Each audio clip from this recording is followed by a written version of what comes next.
Now, Australia is expected to resettle nearly 4,000 refugees from Iraq and Syria. The government says its success in stopping asylum seeker boats has allowed it to welcome more legal refugees. But as Andrew Thomas reports, settling into a new way of life has its challenges. Abdul Hakim al-Jabouri never went to the gym when he lived in Syria. But in his new home, Australia, working out is how he spends a big part of his day.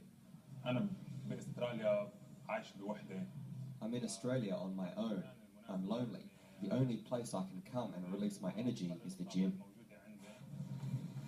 Before the Arab Spring, al-Jabouri ran a shop. When Bashar al-Assad's crackdown began, he joined the resistance. He helped get video evidence out of Syria of what the regime was doing. But in 2011, that got him arrested. He was held and, he says, tortured for 20 days before he bribed guards to release him. Within 48 hours, he'd left Syria for Lebanon. There, he applied to the UNHCR for refugee status. That led this May to a new life in Australia. Al-Jabouri's grateful, but also lonely, waiting for an English course to begin, hoping that, when he's better able to communicate, he'll find employment. Right now, his days are pretty empty. I'm a refugee. Home is where my family is. But I am grateful for the reception and the generous assistance I've had here. Al-Jabouri knows hundreds of thousands of fellow Syrians remain stuck in Lebanon.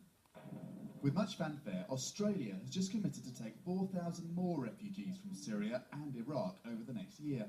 Refusing visas to those who arrive illegally by boat has, the government says, freed up spaces for more deserving people who apply through the UNHCR.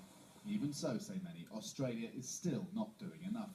Although we've set aside some places within our resettlement program for Syrian refugees, compared to what other countries are doing, it really pales in comparison.